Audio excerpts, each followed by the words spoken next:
হাজির হয়ে গেলাম নতুন একটি গল্প নিয়ে, যেখানে গল্পের নায়িকা ফেঁসে যায় এক নোবেলের দুনিয়ায়। যে মেয়ে কখনোই ভালোবাসায় বিশ্বাস করতো না, তাকেই টাস্ক দেয়া হয় এক হ্যান্ডসাম রিচ সিওকে প্রেমে ফেলার, যেটা মোটেও সহজ ছিল না। আর এই টাস্ক কমপ্লিট করতে গিয়ে মেয়েটা যা কাণ্ড ঘটায় তা তো আমরা সামনেই দেখতে পাবো। গল্পটা খুবই মজার হতে চলেছে, আশা করছি তোমরা এনজয় করবে। তো চলো কথা না বাড়িয়ে শুরু করছি আজকের এক্সপ্লেনেশন। গল্পের শুরুতে আমরা লিন হুয়ানকে দেখি। ও এক স্ট্রিমিং কোম্পানিতে কাজ করে আর লাইভের মাধ্যমে রোম্যান্টিক নোবেল রিভিউ করে। এখানে আমরা গল্পের হিরো গাও হাইমিংকেও দেখি। হাইমিং খুবই রিচ হ্যান্ডসাম একজন সিও। ও এই কোম্পানিতে এসেছে কোম্পানিটা কেনার জন্য।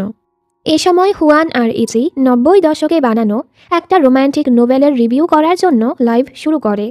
হুয়ানের কাছে কাহিনীটা একদমই ভালো লাগে না। হুয়ান বলে, নোবেলের নায়িকার নামের সাথে আমার নামের মিল, তবে মেয়েটা খুবই আজব। ওর বয়ফ্রেন্ড বিদেশে গিয়ে ওকে ধোকা দিচ্ছে, এরপরও মেয়েটা তার পাশেই পড়ে আছে। কি আজেরা কাহিনী। ইজি বলে, ভালোবাসা এমনই হয়, যে ভালোবাসে সে নিঃস্বার্থ হয়ে যায়। শুনেছি তুমি কখনো ডেটই করনি, এজন্যই তুমি এসব বুঝবে না। ওদের ঝগড়া দেখে কোম্পানির ম্যানেজার ভয় পেয়ে যায়।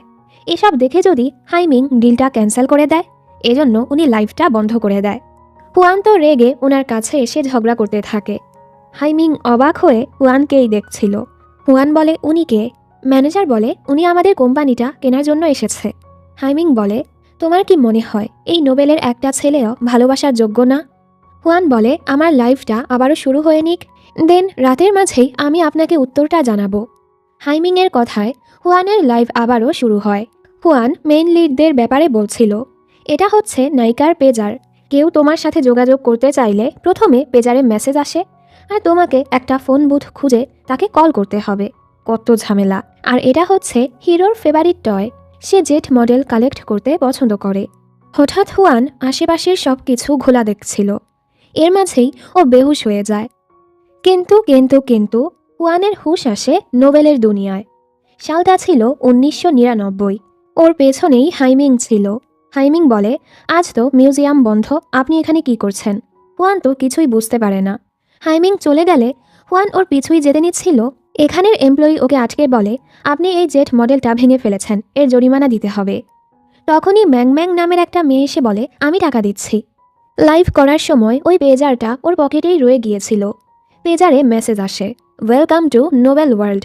তোমাকে স্টোরি ফলো করতে হবে, তবেই তুমি তোমার আসল দুনিয়ায় ফিরতে পারবে। হুয়ান ভাবে কেউ হয়তো ওর সাথে প্র্যাঙ্ক করছে, নাকি এটা স্বপ্ন। ও নিজের মাথায় বাড়ি মারতে থাকে, কিন্তু কিছুই তো বদলাচ্ছিল না। পেজার বলে, তোমাকে গেমের নিয়মগুলো মানতে হবে। তুমি কাউকে নোবেলের ব্যাপারে বলতে পারবে না। তুমি হচ্ছ গল্পের ফিমেল লিড, তবে তুমি গল্পটা চেঞ্জ করতে পারবে না। তোমার টাস্ক হচ্ছে গল্পের হিরো গাও হাইমিংকে তোমার প্রেমে ফেলতে হবে। হাইমিং তোমাকে প্রপোজ করলেই তুমি তোমার দুনিয়ায় ফিরে যাবে। হুয়ানের তো অনেক রাগ হয়। নোবেলে ম্যাং ম্যাং ছিল ওর বেস্ট ফ্রেন্ড। হুয়ানকে এভাবে দেখে ম্যাং ম্যাংয়ের চিন্তা হচ্ছিল। পেজার বলে, তুমি নিয়ম ভাঙলে তোমাকে পেনাল্টি ভোগ করতে হবে। হুয়ান চিল্লিয়ে চিল্লিয়ে বলছিল ও এই গেম খেলতে চায় না। এর জন্য ওকে পেনাল্টি হিসেবে কয়েক মিনিট পেছনে নিয়ে যাওয়া হয়। বেচারি বারবার নিয়ম ভাঙছিল আর মাথায় বাড়ি খাচ্ছিল। অবশেষে হুয়ান বুঝতে পারে এই টাস্ক পূরণ করা ছাড়া ওর কাছে আর কোনো রাস্তাই নেই। ওকে যেভাবেই হোক হিরোকে ওর প্রেমে ফেলতে হবে। হুয়ান আর ম্যাং ম্যাং একসাথেই থাকে। নোবেল দুনিয়ায় হুয়ানের একটা বয়ফ্রেন্ড আছে, শাওজু। শাওজু বিদেশে পড়াশোনা করে, আর হুয়ান সব সময় ওকে টাকা পাঠায়, ওর কেয়ার করে। কিন্তু এই হুয়ান তো সবকিছুই জানে যে শাওজু একটা বাটপার। তবে সমস্যা হলো ও চাইলেও ব্রেকআপ করতে পারবে না। ম্যাংম্যাংয়ের ব্যাপারে বলতে গেলে ও খুবই ধনী পরিবারের মেয়ে, সাথে ও ভালো একজন কার্টুন আর্টিস্ট, নোবেলও লিখে। ও একটা ইভেন্টে ইনভিটেশন পেয়েছে, যেখানে লিতাও গ্রুপের সিও গাও হাইমিংও আসবে। এই দেখে হুয়ান বলে, আমিও সেখানে যাব, কারণ ওকে তো হাইমিংকে পটাতেই হবে। এরপর ওরা সেই ইভেন্টে পৌঁছায়। মেয়েরা তো মিস্টার গাও গাও বলে চিল্লাচ্ছিল যে উনি কত হ্যান্ডসাম। কিন্তু হুয়ান ভুল করে মিস্টার লুকে মিস্টার গাও ভেবে নেয়, আর প্ল্যান বানাচ্ছিল কিভাবে মিস্টার গাওয়ের কাছে যাবে। ওভাবে একটা ওয়েটারকে টিপস দিয়ে মিস্টার গাওয়ের কাছে যাবে। হুয়ান ওয়াশরুমে আসলে এখানে হাইমিংকে দেখে বলে, তোমাকেও কি টাস্ক দেওয়া হয়েছে? হাইমিং তো কিছুই বুঝতে পারে না। ওয়ান বুঝতে পারে ও নোবেলের একটা ফিকশনাল ক্যারেক্টার, আর ওকে 50 ইউয়ান দিয়ে বলে, আমার কাজ করবে, ওই বাহিরের মিস্টারের কাছে যাওয়ার জন্য তোমাকে আমার সাহায্য করতে হবে। হেইমিং তো অবাক, ও এত বড় সিও 50 ইউয়ান দিয়ে কি করবে? ওয়ান বলে, তুমি তো ভালোই লোভী, নাও নাও 100 ইউয়ান রাখো। হাইমিং হাসে আর টাকাটা নিয়ে নেয়। এরপর ওরা পার্টির এরিয়াতে আসে। ওয়ান চাচ্ছিল যেন ওয়েটার ওকে ধাক্কা দেয় আর ও গিয়ে ওর টার্গেটের গায়ে পড়ে। এর মাঝে হাইমিং একটা ট্রলি নিয়ে আসে, কিন্তু কিন্তু কিন্তু হুয়ান গিয়ে আসল মিস্টার গাওয়ের কোলেই পড়ে, আর মিস্টার লু তো অন্য একটা লোকের কোলে পড়ে। হুয়ান ওর উপর রেগে যায়, ও তো জানে না এটাই আসল মিস্টার গাও। হুয়ান ভাবে, ধুর, আমার টাকাটাই নষ্ট হলো। এর মাঝে মিস্টার লু নিজেই ওর কাছে আসে আর ওকে কাছেও বসায়। বোঝাই যাচ্ছিল এই লোক পাক্কা প্লে বয়। এ সময় ও খেয়াল করে লোকটির হাতে আংটি। হুয়ান বলে, আপনি ম্যারিড? এটা কেমন নোবেল, হিরো আগে থেকেই ম্যারিড? এর মাঝে একজন ওনাকে মিস্টার লু বলে ডাকলে হুয়ান বুঝতে পারে ও তো ভুল লোককে ধরেছে আর জলদি এখান থেকে পালায়। ওর মুডটা খারাপ দেখে ম্যাং ম্যাং ওর মনটা ভালো করার জন্য নিয়ে যায়। দুই বান্ধবী একসাথে ভালোই মজা করে। বাড়ি ফিরে ম্যাং ম্যাং বলে, মা আমাকে বলেছে একটা ব্লাইন্ড ডেটে যেতে, যেখানে আমি যেতে চাই না। হুয়ান বলে, গিয়ে সেটা নষ্ট করে আসো। ম্যাং ম্যাং বলে, আমি তো পারবো না, তুমি আমার সাহায্য করো। হুয়ানও এতে রাজি হয়ে যায়। পরদিন হুয়ান একদম হংডে গার্ল সেজে সেই ডেটে পৌঁছায়। এখানে এই ছেলেকে দেখে হুয়ান তো অবাক। যেহেতু হুয়ান ডেটটা খারাপ করতেই এসেছে, ও বলে, আমি তো এখান থেকে আমার এক্স বয়ফ্রেন্ডদের সাথে পার্টি করতে যাব, তুমি যাবে আমার সাথে? এই শুনে হাইমিং কিছুই বলে না। হুয়ান অবাক, ও তো আরও উল্টাপাল্টা আচরণ করতে থাকে। হাইমিং কিছুই বলে না। হুয়ান বলে, জানো আমি তো প্রেগনেন্ট। এই শুনেও ও কিছু না বললে হুয়ান তো বিরক্ত হয়ে চলেই যাচ্ছিল। তখনই হাইমিংয়ের কাছে কারো কল আসে, যেখানে ও বলে, হ্যাঁ আমি গাও হাইমিং। এই শুনে তো হুয়ানের মাথায় আকাশটা ভেঙে পড়ে। হায় হায়, ওকেই তো পটানোর কথা, এখন কি করব? আর আবারও হাইমিংয়ের কাছে এসে বলে, আসলে আমি আমার এক্সদের সাথে ক্লাবিং করি না, আমার তো কোনো এক্সই নেই, আর আমি প্রেগনেন্টও না, আমি তো তোমার টেস্ট নিচ্ছিলাম।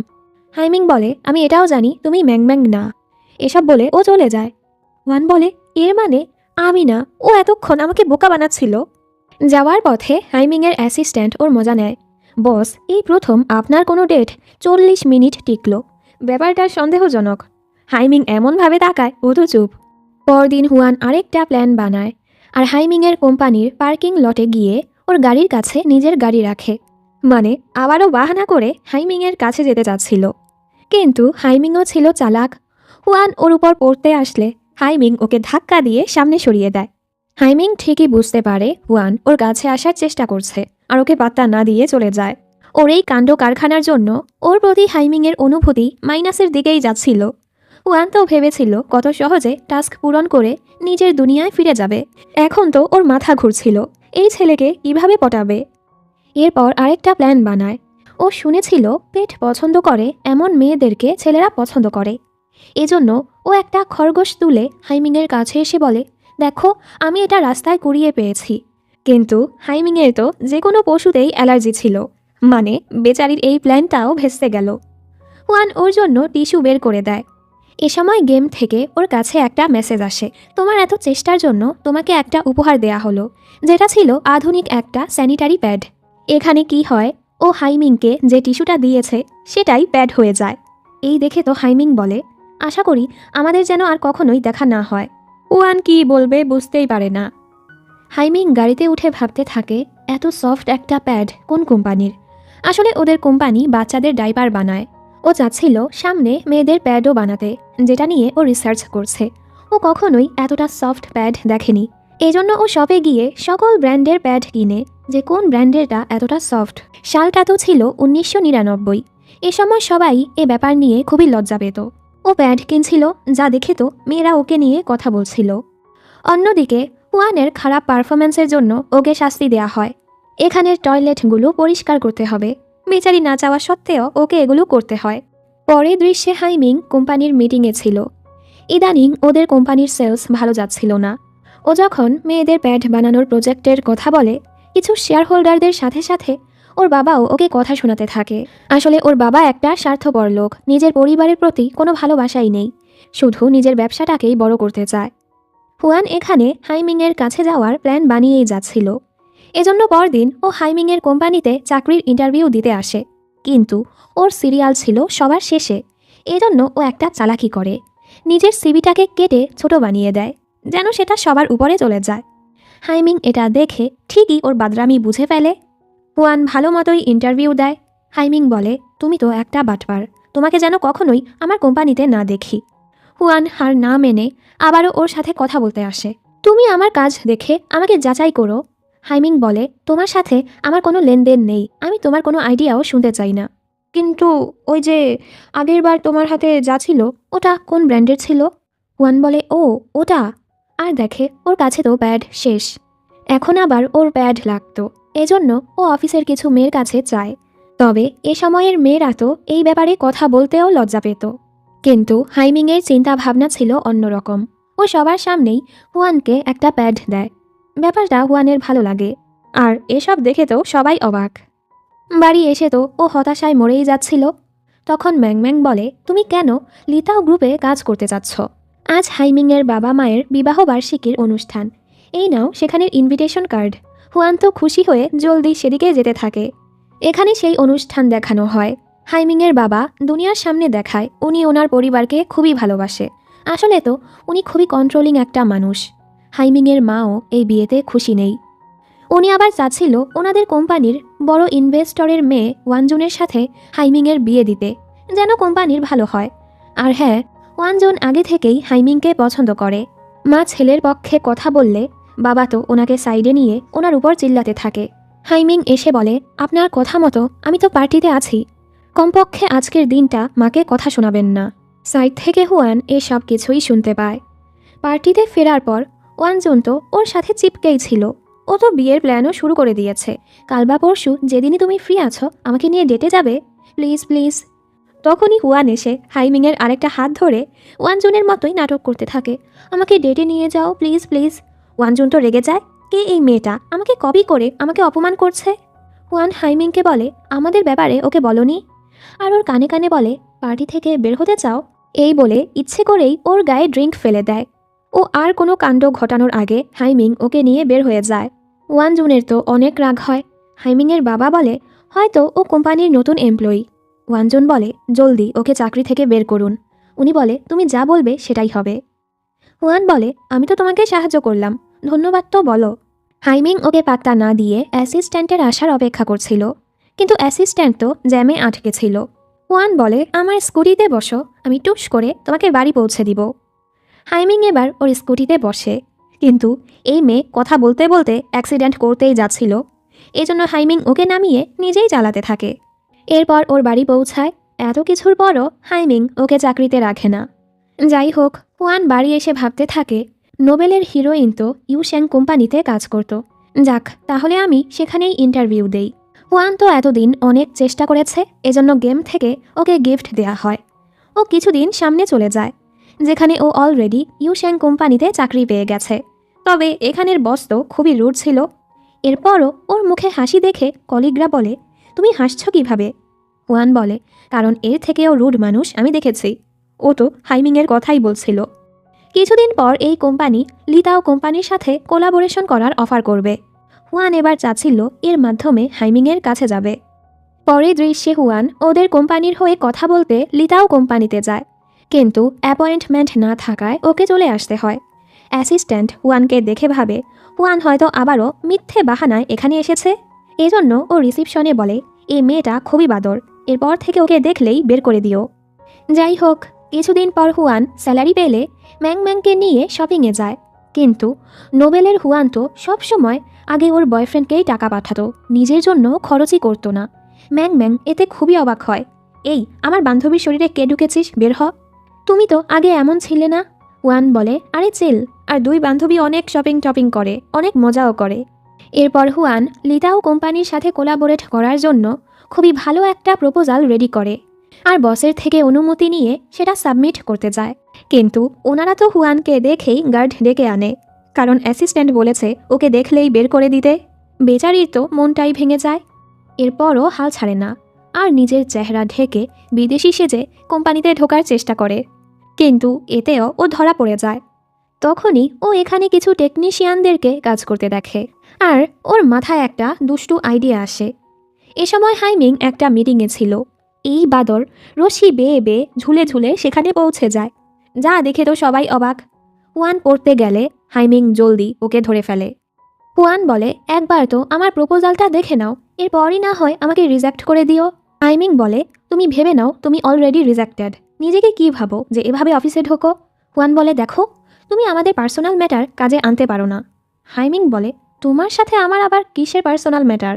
হুয়ান বলে, আমাদের মাঝে ফিজিক্যাল কন্ট্যাক্ট হয়েছে, এক বাইকে আমরা রাইড করেছি, আমাদের মাঝে তো আর্থিক লেনদেনও হয়েছে। হাইমিং অবাক। অবশেষে ও হুয়ানের প্রপোজালটা পড়ে। হুয়ানের কাছে গেম থেকে গুড নিউজ আসে, হাইমিংয়ের সাথে তোমাদের কোম্পানির কোলাবোরেশন হয়ে যাবে। এখানে হাইমিং ওর চাচু ওর সাথে দেখা করতে আসে। ওর বাবা ওর কাজে সাপোর্ট না করলেও ওর চাচু সবসময় ওকে সাপোর্ট করে। অন্যদিকে হুয়ানের বয়ফ্রেন্ড বারবার ওকে মেসেজ করছিল, হুয়ান সেগুলো ইগনোর করে। যখনই এই ব্যাটার টাকার প্রয়োজন হয় তখনই হুয়ানকে মনে পড়ে। হুয়ান কল ধরছিল না, এজন্য ও ম্যাংম্যাংয়ের কাছেই কল করে। শাওজু তো টাকার জন্য ওর সাথে মিষ্টি মিষ্টি কথা বলছিল। হুয়ান তো জানে এই ব্যাটা এক নাম্বারের চিটার। ও রেগে ব্রেকআপ করতে চাইলে এর সাথেই সব কিছু স্তব্ধ হয়ে যায়। গেমের রুলস ভাঙার ফলে ওকে শাস্তি দেওয়া হবে। এর আগেই হুয়ান জলদি শাওজুকে কল করে সরি টরি বলে আবারও রিলেশনটা ঠিক করে নেয়। শাওজু বলে, হ্যাঁ বেবি, আমি তো আমাদের জন্যই কষ্ট করছি, 2-3 মাসের মাঝেই আমি তোমার কাছে ফিরে আসব। হুয়ানের তো খুবই রাগ হচ্ছিল, ও কিছু করতেও পারে না। পরদিন হুয়ান অফিসে গিয়ে জানতে পারে লিতাও কোম্পানি ওর প্রপোজালে কাজ করা শুরু করে দিয়েছে। ওকে ক্রেডিটও দিল না, এজন্য তো হুয়ানের অনেক রাগ হয়। ওদিকে হাইমিং অন্য একটা কাজে ছিল। তখনই ওর অ্যাসিস্ট্যান্ট ওকে দেখায় ওর বাবা তো ওর আর ওয়ানজুনের বিয়ের ব্যাপারটা ম্যাগাজিনে ছাপিয়ে দিয়েছে। পরদিন হাইমিং হুয়ানদের কোম্পানিতে পৌঁছায়। বস খুশি হয়ে হুয়ানকে বলে, মিস্টার গাও আমাদের কোম্পানির সাথে কোলাবোরেশন করতে চাচ্ছে। হুয়ান তো ওর উপর রেগেছিল, ওর প্রজেক্টে ওকেই ক্রেডিট দেওয়া হয়নি, আর বলে ঠিক আছে আমি কাজ করব, এর বদলে আমাকে 20% কমিশন দিতে হবে। হাইমিং সাথে সাথেই রাজি হয়ে যায়, আর শর্ত হলো এই প্রজেক্টের সকল কাজ শুধু তোমাকেই করতে হবে। যাওয়ার সময় তো হুয়ান ওকে কিছু কথাও শুনিয়ে দেয়। হাইমিং বলে, আমাদের মাঝে আগে যা হয়েছে সেগুলো বাদ দাও, এখন থেকে আমরা একসাথেই কাজ করব। এই বলে চলে যায়। কিন্তু তখনই এখানে ওয়ানজুন চলে আসে আর হুয়ানের বসকে বলে, আমি জিন কোম্পানির একমাত্র ওয়ারিশ, আপনি এক্ষুনি হুয়ানকে চাকরি থেকে বের করে দিন, তাহলেই আমি আপনাদের কোম্পানির সাথে 10 বছরের ডিল করব। বস তো যায় ফেসে। হুয়ান ছিল খুবই চালাক। ও বলে, আমি তোমার জায়গায় থাকলে এরকম ডিসিশন কখনোই নিতাম না। তোমার মনে হয় কাজের মাধ্যমে আমি হাইমিংয়ের কাছে যাব? তুমি তো একটা বোকা, এতে করে তুমি আমার উপর নজর রাখতে পারতে। আর আমাকে চাকরি থেকে বের করলে হাইমিং তো আমাকে সোজা ওর কোম্পানিতেই নিয়ে যাবে। তোমার তো উচিত আমাদের কোম্পানির সাথে কোলাবোরেট করে আমার উপর নজর রাখা। ওয়ানজুনও ওর কথায় পড়ে ওদের কোম্পানির সাথে ডিল করে নেয় আর বলে হুয়ানকেই ওর যাবতীয় কাজ করতে হবে। বস তো অনেক খুশি। হুয়ান কাজে আসতে আসতেই বড় বড় 2টা ডিল পেয়ে গেল। পরদিন হুয়ান একটি ফাইল দেওয়ার জন্য লিতাও গ্রুপে আসে। গেম থেকে মেসেজ আসে, তোমার ভালো পারফরম্যান্সের জন্য আমরা কিছু জিনিস স্পিড আপ করতে যাচ্ছি। এর সাথে একটা গ্লু এসে ওর জ্যাকেটে পড়ে। তখনই হাইমিং আসলে দুজনের ধাক্কা লাগে আর গ্লুর কারণে দুজনেই আটকে যায়। হুয়ান বলে, আমি জ্যাকেট খুলছি। হাইমিং বলে, না না আমি করছি। ওকে এভাবে দেখে তো হুয়ান খুবই নার্ভাস হচ্ছিল আর বলে, আমরা তো এটা কেটেও ফেলতে পারি। এই শুনে হাইমিং ওকে ধরে এভাবে বাহিরে নিয়ে আসে আর কাঁচি খুঁজতে থাকে। সবাই তো ওদের এভাবে দেখে অবাক। এরপর ও কাঁচি নিয়ে শার্টটা কাটে, যেটা একটা হার্ট শেপ হয়ে গেছে। মনে হচ্ছিল ওর মনটা হুয়ানের মনে লেগে গেছে, যেটা খুবই ফানি আর রোম্যান্টিকও ছিল। একটু পর হুয়ান বের হলে বাহিরে হাইমিংয়ের বাবা বসেছিল আর ওকে গাড়িতে ডাকে। হুয়ান এসেই বলে, চেক কোথায়? উনি বলে, কিসের চেক? হুয়ান বলে, হাহ, আমি দেখেছি ধনী বাবারা এসে এভাবে টাকা দিয়ে বলে আমার ছেলের থেকে দূরেই থাকো। এই শুনে উনি হাসে আর বলে, ঠিক আছে বলো তুমি কত টাকা চাও। হুয়ান বলে, দেখুন আমাকে 5টা মাস সময় দিন, আমি আমার কাজ শেষে আপনার ছেলের জীবন থেকেই চলে যাব। উনি বলে, এসব ছাড়ো, কত চাও সেটা বলো। হুয়ান ভাবে উনি তো এভাবে ছাড়বে না আর বলে, আচ্ছা 5,000 দিন। উনি হেসে বলে, আমার ছেলের মূল্য তোমার কাছে মাত্র 5,000? হুয়ান বলে, আমার কাছে তো ওর মূল্য 1 পয়সাও না। উনি তো অবাক। আর ওকে 50,000 দিয়ে বলে খুশি থাকো আর ভাগো আমার ছেলের জীবন থেকে। হাইমিংয়ের অ্যাসিস্ট্যান্ট এই সব কিছু দেখে হাইমিংকে জানায়। হুয়ান দেখে ওর প্রতি হাইমিংয়ের অনুভূতি শুধু মাইনাসের দিকেই যাচ্ছে। ওদিকে হাইমিং ওয়ানজুনের সাথে দেখা করতে যায়। ও তো ওয়ানজুনের থেকে পিছু ছাড়ানোর অনেক চেষ্টা করে, তবে পারে না। যাই হোক, হাইমিং হুয়ানের কথা ভেবে হাসছিল। মেয়েটা সবসময় কিছু না কিছু করেই বেড়ায়। পরের দৃশ্যে ও হুয়ানের সাথে দেখা করতে যায়। কাজের বাহানায় দেখা করলেও দুজন খুবই ভালো গল্প করে। আর হাইমিং ওর ভুল ধারণাটা দূর করে। তুমি তো ভাবছ আমি তোমার অনুমতি না নিয়েই তোমার প্রপোজাল ব্যবহার করেছি। আসলে এর ব্যাপারে আমি আরও আগেই ভেবেছি। ও সেটার প্রমাণও দেখায়। মানে ওদের দুজনের চিন্তাভাবনাই একই রকম। হুয়ান যাওয়ার সময় গাড়িতে ঘরের চাবিটা ফেলে যায়। হুয়ান সেটা দেওয়ার জন্য আবারও ওর কাছে আসে। হুয়ান বলে, তুমি তো জানোই আমি ম্যাংম্যাংয়ের সাথে থাকি, তো চাবিটা না দিলেও হতো, তাহলে কেন আসলে? হাইমিং বলে, আমিও জানি তুমি এটা ইচ্ছে করেই ফেলে এসেছ। ওয়ান বলে, এসেছই যখন আমার সাথে অন্থন খেতে বসো। হাইমিংও আদর করে ওকে খাবার খাইয়ে দেয়, এমনকি ওর মুখটাও মুছে দেয়। ওয়ান তো হাঁ করে তাকায় ছিল। হঠাৎ হাইমিং ওর কাছে এসে বলে, তুমি যাই করছো আমি চাই না তুমি হাল ছেড়ে দাও। ওয়ান তো এসেছিল ওকে পটাতে, তবে ওর এমন আচরণে হুয়ানই নার্ভাস হচ্ছিল। আমরা দেখি কেউ লুকিয়ে লুকিয়ে ওদের ছবি তুলছিল। বাড়ি ফিরে হুয়ান অপেক্ষা করছিল যে গেম থেকে মেসেজ আসবে হাইমিং ওকে কিছুটা পছন্দ করতে শুরু করেছে, কিন্তু এরকম কোনো মেসেজই আসে না। আমরা বুঝতে পারি এসব কিছু আসলে হাইমিংয়ের চাল, আর ছবি তোলার লোকও ও নিজেই ভাড়া করেছে। হাইমিং বাড়ি আসলে বাবা ওর উপর চিল্লাচ্ছিল, তুমি ওয়ানজনকে বিয়ে করে নাও, এতে আমাদের কোম্পানি সহজেই উপরে পৌঁছাতে পারবে। হাইমিং চুপ করে থাকে, তবে মা সবসময়ের মতো ওকে সাপোর্ট করে। তুমি যাকে ভালোবাসবে তাকেই বিয়ে করো, আমি চাই না তোমার জীবনটা আমার মতো হোক। এখানে ম্যাং ম্যাং ওদের স্কুলের ছবি দেখছিল। ম্যাং ম্যাং, হুয়ান, জাওশু আর তিহান সেই স্কুল লাইফ থেকে বন্ধু। ম্যাং ম্যাং স্কুল থেকেই তিহানকে পছন্দ করে। তিহান একজন ট্রাফিক পুলিশ অফিসার, ওর আর্থিক অবস্থা তেমন ভালো না, এজন্য ও নিজেকে ম্যাং ম্যাংয়ের যোগ্য মনে করে না। ম্যাং ম্যাংয়ের কষ্ট হয় যে তিহান ওকে পাত্তা দেয় না। ওর কথাগুলো শুনে হুয়ান ভাবে নোবেল মোতাবেক কাহিনীর শেষে তো তিহান মারা যাবে। ওর ম্যাংম্যাংয়ের জন্য খারাপ লাগে, তবে ও কিছু বলতেও পারে না। পরদিন হাইমিং হুয়ানকে একটি জায়গায় দেখা করতে ডাকে। দুজন এখানে একসাথে ভালোই সময় কাটায়। হাইমিং যেভাবে ওর কেয়ার করছিল এতে তো হুয়ান কনফিউজ হয়ে যায়। দেখা যায় হাইমিং ওর বাবার মতোই সেম গেমটাই খেলে। ও তো হুয়ানের সাথে ক্লোজ ছবিগুলো তুলে ম্যাগাজিনে ছাপিয়ে দেয় যে লিতাও কোম্পানির সিওর সিক্রেট গার্লফ্রেন্ড। এই দেখে তো হাইমিংয়ের বাবা অনেক রেগে যায়। ওদিকে ম্যাং ম্যাং দেখেই চিনে ফেলে এটা তো ওর বেস্টি। তুমি কি সাউজুকে চিট করছো? হুয়ান বলে, আরে না, আমি তো এসবের কিছুই জানি না। কত বড় খারাপ, ও আমায় ইউজ করলো। হাইমিং তো এসবে খুবই মজা পাচ্ছিল। পরদিন হুয়ান অফিসে আসলে ওয়ানজুন ওকে কল করে চিল্লাতে থাকে, তুমি এখনও আমার হাইমিংকে সিডিউস করার চেষ্টা করছো। ও কিছুদিন পর আমার ফিয়ান্সে হবে। আর ইচ্ছে করে ওকে অনেক দূরের এক ফ্যাক্টরি থেকে কিছু ফাইলস আনার জন্য বলে। ওয়ান না চাওয়া সত্ত্বেও ওকে সেখানে যেতে হয়, কিন্তু কাজ শেষে ফেরার জন্য ও কোনো গাড়িই পাচ্ছিল না। ওর মনে পড়ে, হ্যাঁ, নোবেলে তো হিরোইনকে বাঁচাবে। আর জলদি হাইমিংকে কল করে জানায় ও এখানে আটকে গেছে। হাইমিংয়ের ওর জন্য অনেক চিন্তা হয়। এর মাঝে অনেক বৃষ্টি শুরু হয়। ওয়ানের খুবই কষ্ট হচ্ছিল আর ভাবছিল কখন আমার হিরো এসে আমাকে বাঁচাবে। তবে ওকে নিতে একজন ট্যাক্সি ড্রাইভার আসে। ড্রাইভার তো ওকে ভালো জুতো, টিস্যু, এমনকি জ্যাকেটও দেয়। হুয়ান তো অবাক। আসলে হাইমিংই এসব কিছু পাঠিয়েছে। ও হুয়ানের সামনে যায় না, তবে হুয়ানের ভেজা জুতোগুলো নিজের সাথে নিয়ে যায়। মানে ওর মনে হুয়ানের জন্য একটুখানি অনুভূতি জাগছে। এই দেখে তো হুয়ান অনেক খুশি। এরপর ও ওয়ানজনকে সেই ফাইলগুলো দিতে যায়। পরদিন ওয়ানজন হাইমিংকে পটানোর জন্য আবারও ওর অফিসে আসে। ও শুধু চিপকেই ছিল। হাইমিংয়ের খুবই আজব লাগে। তখনই হুয়ান একটা ফাইল দিতে আসে। বৃষ্টিতে ভেজার ফলে ওর তো খুবই সর্দি লেগেছে। ওকে এখানে দেখে ওয়ানজন রেগে যায়। হাইমিং ওকে আটকায়, তুমি আমার ওয়ার্কিং পার্টনারের সাথে এমনটা করতে পারো না। ওয়ানজন রেগে চলে যায়। হাইমিংয়ের ওর জন্য চিন্তা হচ্ছিল আর বলে, চলো আমি তোমাকে বাসায় এগিয়ে দেই। এই সময় হুয়ান দেখে হাইমিংয়ের ওর প্রতি অনুভূতি 22% হয়ে গেছে। এতে তো ও অনেক খুশি। অন্যদিকে এই মেয়ে গিয়ে তার বাবার কাছে নালিশ করে। উনি বলে, তুমি আমার একমাত্র মেয়ে, তোমার খুশি আমার কাছে সব। জলদি আমি হাইমিংয়ের বাড়িতে তোমাদের বিয়ের ব্যাপারে কথা বলতে যাব। পরের দৃশ্যে হুয়ানের কাছে ওর বাবার মেসেজ আসে, তুমি কি লোন শার্ক থেকে টাকা নিয়েছিলে? ওনারা টাকার জন্য আমাদের বাড়িতে হাঙ্গামা করছে। হুয়ান চিন্তায় পড়ে যায় আর ছুটি নিয়ে জলদি বাড়ি যায়। হুয়ানের মা অনেক আগেই মারা গিয়েছে। এখন ওর পরিবারে বাবা আর ছোট বোন মিকু আছে। এই লোকগুলো বলছিল, আপনার মেয়ে আমাদের বসের থেকে টাকা নিয়েছে, তবে কাজটা পূরণ করেনি। আসলে তো এরা ছিল হাইমিংয়ের বাবার লোক। এজন্য হুয়ান সোজা হাইমিংয়ের বাবার সাথে দেখা করতে যায়।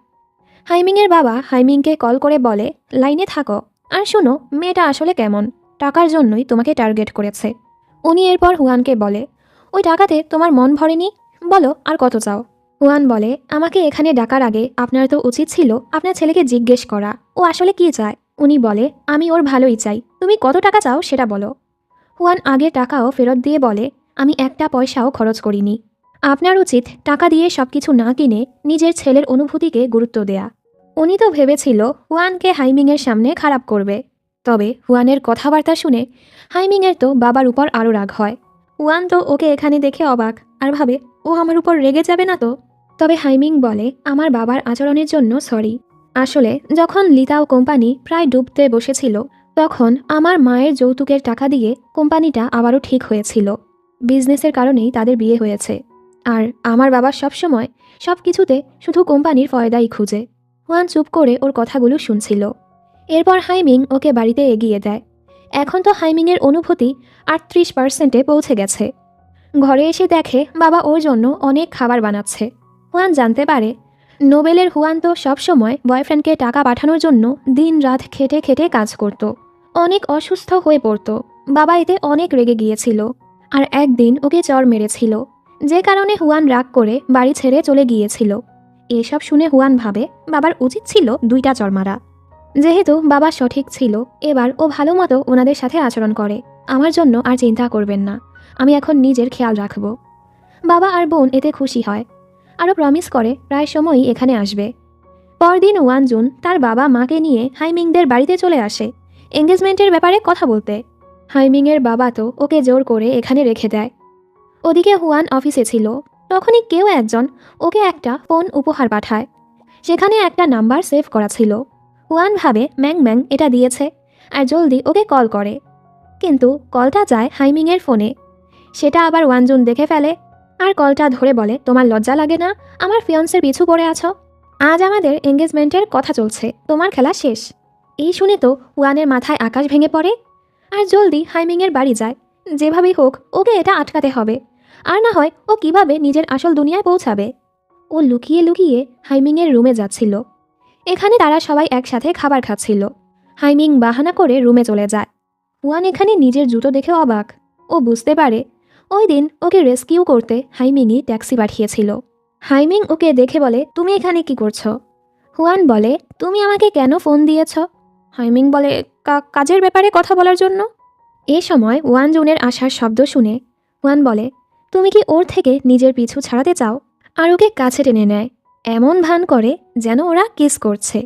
1 জুন তো এই দেখে অনেক রেগে যায়, হুয়ানকে মারতেই যাচ্ছিল। হাইমিং ওকে আটকে বলে, এ কারণেই আমি তোমাকে বিয়ে করতে পারবো না। এত বড় একটা ঘটনা ঘটে গেল, এই জন্য তো বাবা ওর উপর অনেক চিল্লায়। হাইমিংও এবার বলে, ছোটবেলা থেকে আমি আপনার কথা শুনে এসেছি, আর না, এখন থেকে আমি আমার ইচ্ছে মতোই চলবো। এরপর আর কি, 1 জুন আর ওর বাবা তো রেগে লিতাও কোম্পানির ক্ষতি করার জন্য উঠে পড়ে লাগে। যেহেতু ওরা লিতাওয়ের সবচেয়ে বড় ইনভেস্টর ছিল, ওরা সকল ভালো ভালো কর্মচারীদেরকে নিয়ে যায়। হাইমিং এসবের জন্য প্রস্তুত ছিল আর নতুন লোকদেরকে হায়ার করার জন্য কাজে লেগে পড়ে। কোম্পানির অবস্থা খুবই খারাপ যাচ্ছিল। হাইমিং খুবই পেরেশানিতে ছিল। এসব শুনে হুয়ানের ওর জন্য চিন্তা হয়। হুয়ান ওর সাথে দেখা করে ওর মনটা ভালো করার চেষ্টা করে, স্পেশাল কফি বানিয়েও খাওয়ায়। আর একটা কিউট পুতুল দিয়ে বলে, এটা দিয়ে তুমি তোমার ঘাড় ম্যাসাজ করতে পারবে, বেশি প্রেশার নিও না, সব কিছু ঠিক হয়ে যাবে। এরপর থেকে হাইমিং কাজে অনেক ব্যস্ত হয়ে পড়ে। যখনই ও অনেক টায়ার্ড ফিল করে, হুয়ানের দেয়া পুতুলটা দেখে ওর মুখে হাসি ফুটে ওঠে। ও একটা প্রজেক্টে কাজ করছিল, সেটা সফল হলে কোম্পানির সমস্যার সমাধান হবে। হুয়ান ইনডিরেক্টলি ওর কাজে সাহায্য করছিল, এমনকি ওর কোম্পানির জন্য ভালো ইনভেস্টরও খুঁজছিল। এসবে হাইমিং অনেক খুশি হয়। একদিন হুয়ান দাইজুয়ান নামের একজন স্পেশালিস্টের ব্যাপারে জানতে পারে। ওর মনে পড়ে উনি খুব ভালো র ম্যাটেরিয়ালস নিয়ে কাজ করে। হুয়ান ভাবে তাকে মানাবে লিতাও গ্রুপের সাথে কাজ করার জন্য।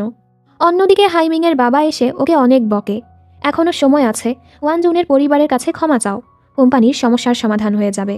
তখনই চাচু এসে হাইমিংকে সাপোর্ট করে, ওকে সময় দাও, ও ভালো কিছু করে দেখাবে। পরের দৃশ্যে হুয়ান আর হাইমিং যাচ্ছিল সেই দাইজুয়ানের সাথে কথা বলতে। হুয়ান জানতে পেরেছে ওনার একটা হোটেল আছে, এজন্য ওরা সেখানেই যাচ্ছিল। হাইমিং তো ধীরে ধীরে ওর আরও প্রেমে পড়ছিল। ওরা হোটেলে পৌঁছে দাইজুয়ানের সাথে কথা বলতে যায়। তারা দুই ভাই বোন ছুটিতে ছিল, এজন্য তারা বিজনেসের ব্যাপারে কথা বলতে চাচ্ছিল না। এ সময় উনি যখন ওনার বাইক চালু করছিল, হুয়ানের গায়ে ময়লা লাগতেই যাচ্ছিল, তবে হাইমিং ওকে বাঁচিয়ে ফেলে। ফলে নিজের কাপড়ই নোংরা হয়ে যায়। যেহেতু এটা ওনাদের ভুল ছিল, এজন্য ওনারা ওদের সাথে কথা বলতে রাজি হয়। কিন্তু এরপরও উনি ওদের সাথে ডিল করতে রাজি হয় না। তবে হাইমিংয়ের মেয়েদের প্রোডাক্ট বানানো নিয়ে চিন্তা ভাবনা দেখে ওনার বোনের কাছে সেটা ভালো লাগে। এর মাঝে ওদের বাইকে সমস্যা দেখা দেয়। হুয়ান তো ফিউচার থেকে এসেছে, ও বাইকের ব্যাপারে ভালোই জানে, ফলে ওদের সমস্যার সমাধান করে দেয়। এর ফলে ওদের সাথে হুয়ানের ভালো বন্ধুত্ব হয়ে যায়। আজ রাতে ওরা এখানে থাকারই ডিসাইড করে, কিন্তু হোটেলে একটা রুমই খালি আছে। হুয়ানের তো কোনো সমস্যাই ছিল না, কিন্তু হাইমিং লজ্জা পাচ্ছিল। হুয়ান বলে, আরে আমরা ওনাদের সাথে কথা বলার আর সুযোগ পাবো না, আর আমি তোমাকে খেয়ে ফেলবো না। এরপর ওরা যখন রুম খুঁজতে যায়, ভুল করে স্টোরেজ রুমে ঢুকে পড়ে। এর উপর দরজাটা লক হয়ে যায়। হুয়ান কিছু একটা দেখে ইঁদুর ভেবে ভয়ে চিল্লাতে থাকে। আসলে সেটা কোনো ইঁদুর ছিল না। হাইমিং ওকে সামলাতে থাকে। হুয়ান একটু খুশি হচ্ছিল যে ওর প্রতি হাইমিংয়ের ভালো লাগা বাড়ছে। কিন্তু তখনই একজন এসে রুমটা খুলে দেয়। হুয়ানের তো মুডটাই খারাপ হয়ে যায়। ধুর।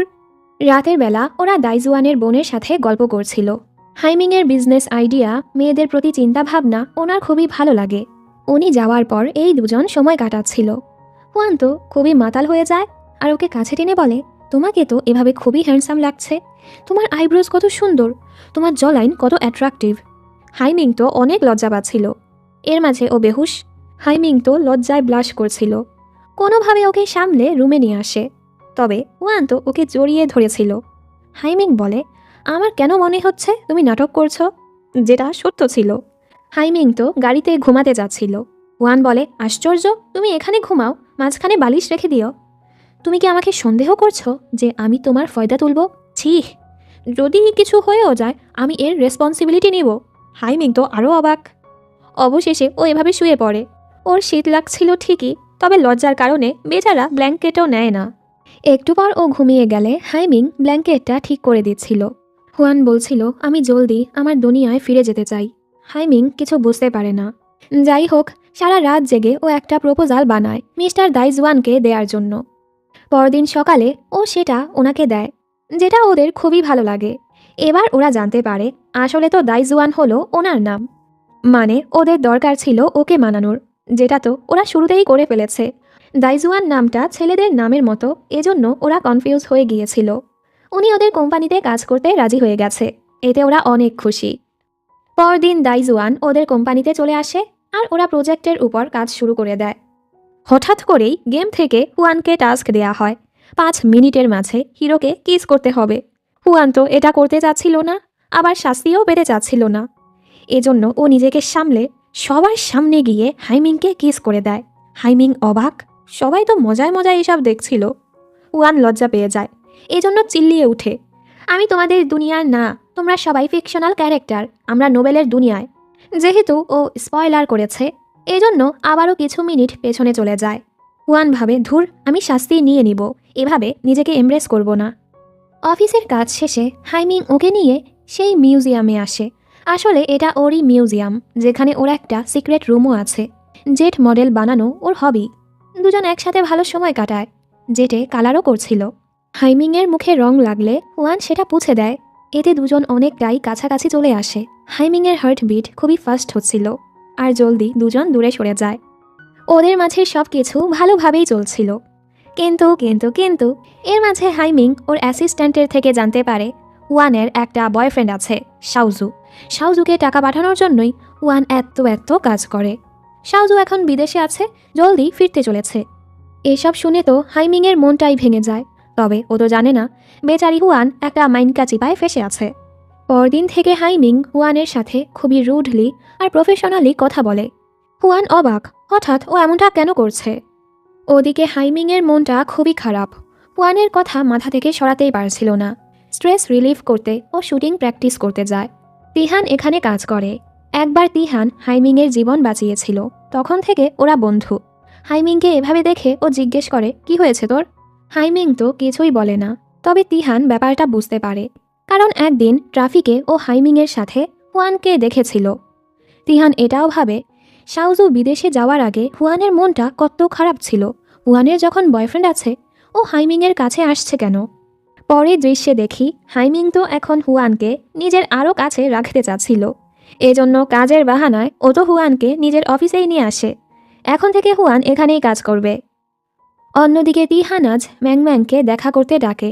ম্যাংম্যাং অনেক খুশি হয়, কারণ তিহান সবসময় বাহানা করে ওর সাথে দেখা করতো না।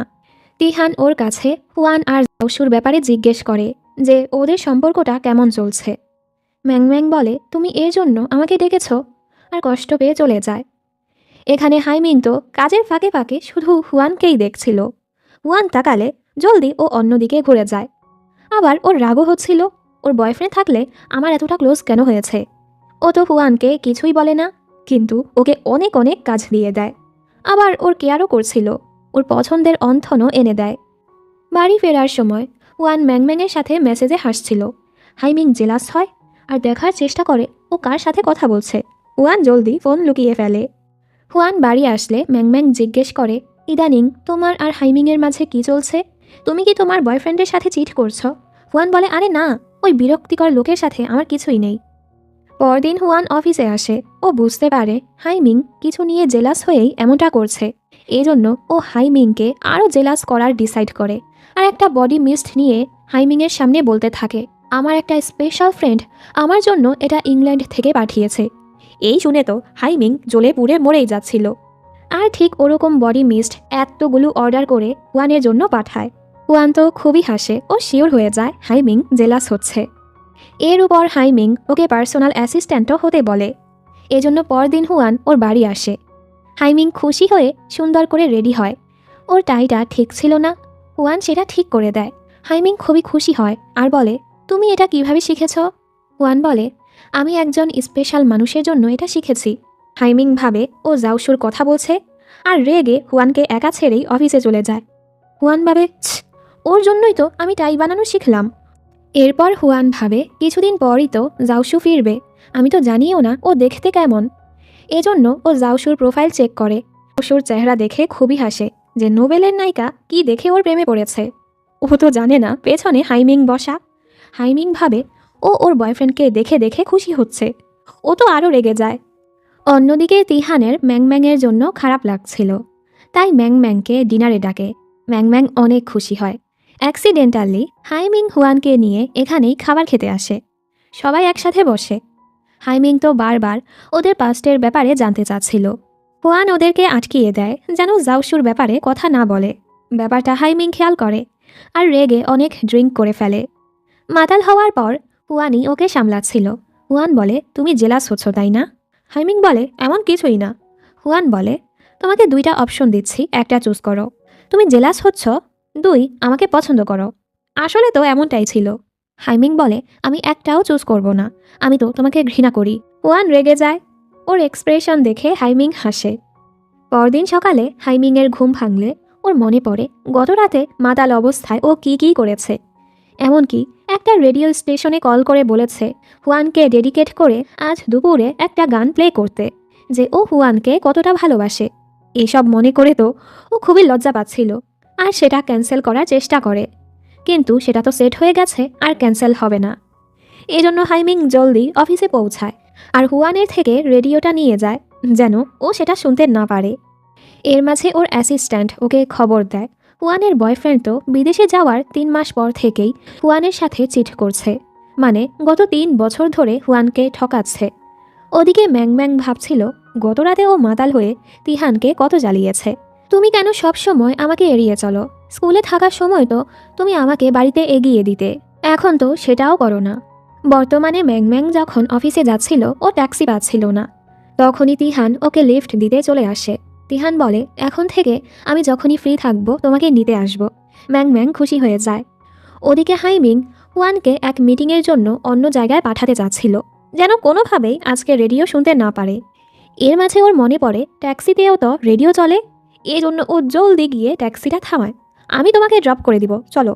হুয়ান তো বুঝতে পারে না ও এমনটা কেন করছে। কাজ শেষে হুয়ান নদীর পাড়ে যেতে চাচ্ছিল।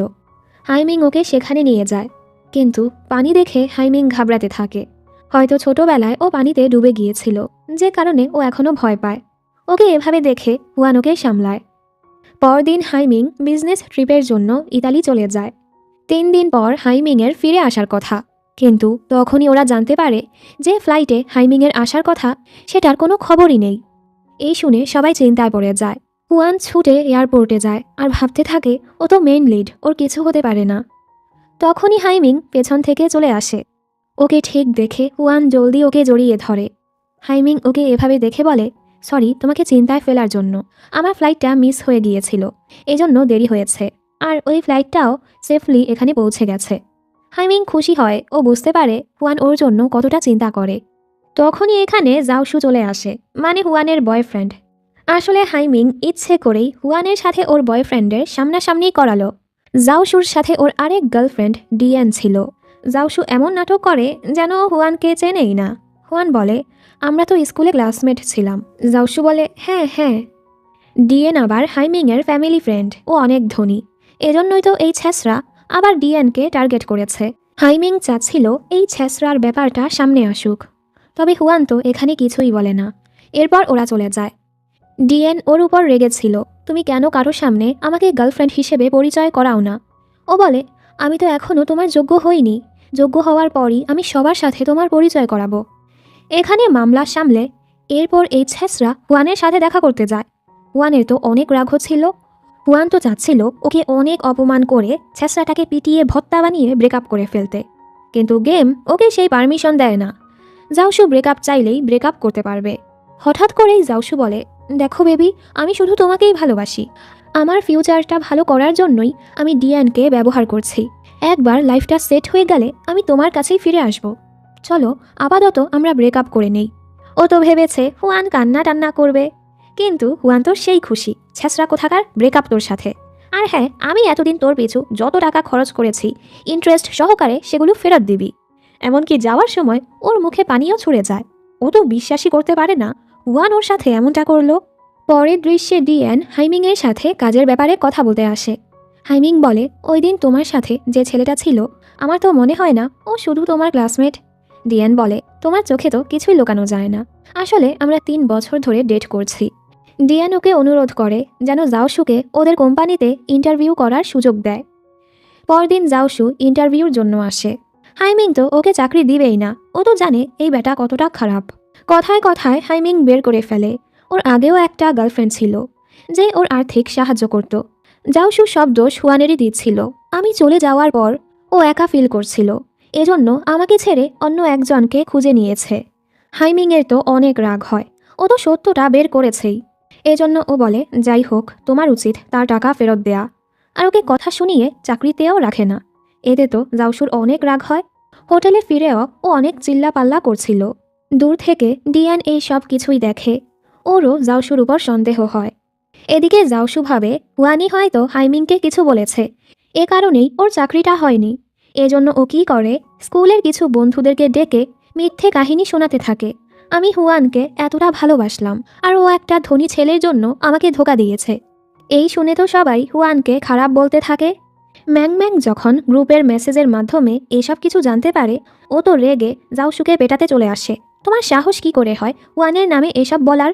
তিহান কোনোভাবে ওকে সামলায়। এসব কারণে ম্যাং ম্যাংয়ের মনটা খুবই খারাপ ছিল। হুয়ান ওর কাছে এসে সত্যটা বলে যে জাওশু 3 বছর আগে থেকেই আমাকে ঠকাচ্ছে, এজন্যই আমি ওর সাথে ব্রেকআপ করেছি। আর হ্যাঁ, আমাকে নিয়ে চিন্তা করো না, ওর মতো একটা লোকের জন্য আমি নিজেকে কষ্ট দিব না। এসব শুনে ম্যাং ম্যাং শান্ত হয় আর বলে, আমার উচিত ছিল ওই ছ্যাঁচড়ার মাথাটাই ফাটিয়ে দেয়া। আর দুজন মিলে প্ল্যান করে এবার তো ওরা প্রতিশোধ নিবে, জাওশুর সত্যটাও সবার সামনে আনবে। ওরা ওদের ক্লাসের রিউনিয়ন পার্টির অ্যারেঞ্জ করে। দেখতে দেখতে পার্টির দিনও চলে আসে। ম্যাং ম্যাং তিহানকে দেখে খুবই খুশি হয়, কিছু মেয়ে তো ম্যাংম্যাংকে নিয়ে অনেক জেলাস হয় আর পেছনে ওকে নিয়ে কথা বলছিল। তিহান এসব শুনে মেয়েগুলোকে কথা শুনিয়ে দেয়। তিহান সেই স্কুল লাইফ থেকে সিক্রেটলি ম্যাংম্যাংকে ভালোবেসে গেছে আর ওকে রক্ষাও করে গেছে। এবার ওদের পার্টি শুরু হয়। সবাই তো জাওশুর প্রশংসা করছিল আর হুয়ানকে কথা শোনাচ্ছিল।